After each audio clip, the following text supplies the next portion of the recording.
बिल्कुल, इंसानियत सबसे पहली बात हिंदुस्तानी। महाराष्ट्र पूरी तरह से आर्थिक संपन्न देश की आर्थिक राज्य भी कहा जाता है।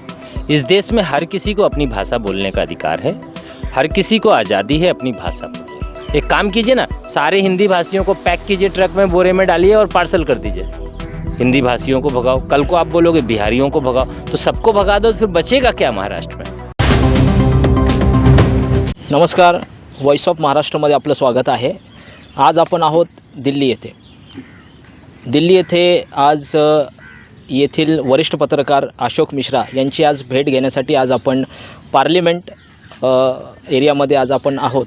तर त्यांच्याशी छोटीशी चर्चा आपण करणार आहोत आपल्या महाराष्ट्र या विषयावरती। सर नमस्ते। नमस्कार सर, आज हम लोग आए हैं दिल्ली में। दिल्ली के आप वरिष्ठ पत्रकार हैं, चाणक्य वर्ल्ड टीवी के माध्यम से आप जो है यहाँ पर जो है पत्रकारिता करते हैं। तो मेरा आपसे एक सवाल है, बहुत सारे जो पत्रकार हैं वो दिल्ली आते होंगे जो महाराष्ट्र के हैं, तो महाराष्ट्र को लेकर, महाराष्ट्र के जो लोग हैं उनको लेकर आपका क्या कहना है? देखिए, महाराष्ट्र पूरी तरह से एक तरह से आर्थिक संपन्न देश की आर्थिक राज्य भी कहा जाता है। और महाराष्ट्र में ऐसे ऐसे वीर पैदा हुए, ऐसे ऐसे वीर सपूत पैदा हुए जिन्होंने देश की आज़ादी के लिए अपने प्राणों की आहुति दी है। तो हम महाराष्ट्र की धरती को सम्मान करते हैं, नमन करते हैं, और जितना हो सकता है हम उतना वंदन करते हैं, जितना करें उतना कम है। महाराष्ट्र का हमारे दिल में बहुत सम्मान है। तो जैसे कि कुछ महाराष्ट्र के पॉलिटिकल पार्टियां हैं जिन्होंने एक मुद्दा, बीच में आपको पता होगा कि हिंदी मराठी का मुद्दा वहाँ पर उपस्थित किया है, तो उस मुद्दे को लेकर के एक आम नागरिक और एक महाराष्ट्र का जो आम नागरिक है और दिल्ली का आम नागरिक, उसमें आपके क्या भाव हैं? देखिए, सीधी सीधी भाषा है, ये सिर्फ एक राजनीतिक स्टंट है।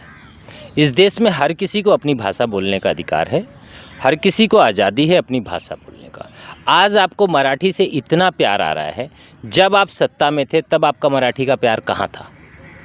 जब आपके पास गवर्नमेंट थी तब आपने महाराष्ट्र की धरती पे पैदा उन वीर सपूतों को, जो मराठी की धरती पे पैदा हुए, जो उस वक्त क्यों नहीं आपने उनको सम्मान किया? उस वक्त इस मराठी भाषा को आपने इज्जत सम्मान क्यों नहीं दिया? आज आप सत्ता से बाहर हैं, आपको कोई दूसरा चुनावी मुद्दा नहीं मिल रहा है, तो आपको मराठी याद आ गई। सिर्फ राजनीतिक स्टंट है और कुछ नहीं। तो आप यानी हिंदी मराठी कोई नहीं देखते, एक इंसानियत आप लोग देखते हैं? बिल्कुल, इंसानियत सबसे पहली बात हिंदुस्तानी। और हिंदुस्तानी की एक भाषा है, वो है हिंदी, जिसको राष्ट्रभाषा कहा जाता है। मैं अवध से आता हूँ, मेरे यहाँ अवधी बोली जाती है, तो मैं भी अब अयोध्या में कह दूँ कि भैया आप महाराष्ट्र से हो, आप मराठी नहीं बोलते हो, हिंदी आपको अवधी बोलनी नहीं आती, अयोध्या में पैर मत रखना, काट दूंगा। क्या मतलब है? ये कौन सा लैंग्वेज हो गया? किसी को भी अगर मराठी नहीं आती तो आप उसको थप्पड़ मारने लग रहे हैं। आप उसको मुझे मराठी नहीं आती, आप मेरी दुकान तोड़ रहे हैं। मेरे को मराठी नहीं आती, आप मुझे टैक्सी नहीं चलाने दे रहे। एक काम कीजिए ना, सारे हिंदी भाषियों को पैक कीजिए, ट्रक में बोरे में डालिए और पार्सल कर दीजिए, पूरे महाराष्ट्र में से निकाल दीजिए। देखते हैं कैसे आर्थिक राजधानी बने रहते हो। मैं ये नहीं कह रहा हूँ कि सिर्फ हिंदी भाषियों की वजह से आर्थिक राजधानी है, लेकिन 5 उंगली अगर इसमें से 1 उंगली हटा दी जाती है तो ये 4 उंगली से मुट्ठी नहीं बन पाती है। मुट्ठी बंधी तो 5 उंगलियों से है ना।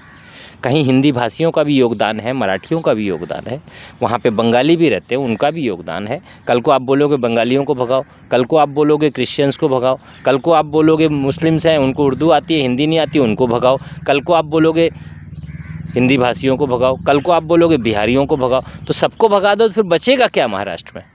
ऐसे तो देश के हर राज्य से एक काम करो, फिल्टर करना शुरू कर दो, हर राज्य 50 क्या 60% खाली हो जाएगा।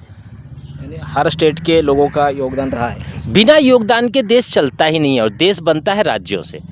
हर राज्य में हर भाषा के, हर स्टेट के लोग हैं। हम उनको चाय की छन्नी की तरह छान कर अलग नहीं कर सकते। और ये अलग करने की जो लोग राजनीति कर रहे हैं, बंटवारे की राजनीति है, मैं इसका बिल्कुल कोई समर्थन नहीं करता हूँ, बिल्कुल गलत है। महाराष्ट्र के जो लोग आज आपको देख रहे हैं, तो उनको क्या संदेश देना चाहेंगे? दिल्ली वाले होकर आप दिल्ली मैं देखिए, क्या एक पत्रकार होने के नाते मेरी सीधी एक भाषा है, ना महाराष्ट्र, ना यूपी, ना बंगाल, ना गुजरात। हम एक हिंदुस्तानी हैं, और हमें अपने राष्ट्र के आगे बढ़ाने में जो सहयोग करना है वो करना चाहिए। हमें फालतू की राजनीतिक पढ़ के मराठी, हिंदी, बंगाली, उर्दू, तमिल इसको लेकर एक राजनीति जो राजनीति रोटी सेक कर अपना वोट बैंक की राजनीति कर रहे हैं, मैं उनके झांसे में ना आकर हमें सिर्फ देश के आगे बढ़ने में अपना योगदान करना चाहिए। मैं सबसे ये अपील करूँगा कि मराठी, हिंदी कुछ नहीं है, भाषा जिसको जो आती है, जिसकी जो मातृभाषा है वो अपनी बोले, सबका अधिकार है। संविधान ने सबको अधिकार दे रखा है। ऐसा नहीं है कि आप मराठी मत बोलिए, मैं हिंदी नहीं बोलूँगा, ऐसा कुछ नहीं है। संविधान कहता है आपकी जो भाषा है आप बोलिए, उसका सम्मान कीजिए और दूसरा भी उसका करेगा। लेकिन इसका मतलब ये नहीं है, मैं फिर आप सबसे एक ही बात अपील करूँगा कि कोई मराठी और कोई हिंदी नहीं है, सब हिंदुस्तानी हैं, भारतवासी हैं। राजनीतिक स्टंट में ना पड़े। बहुत बहुत धन्यवाद हमसे बात करने के लिए। तर हे होते वरिष्ठ पत्रकार अशोक मिश्रा सर. तर त्यांनी महाराष्ट्रवासियांना एक चांगला संदेश दिलेला आहे.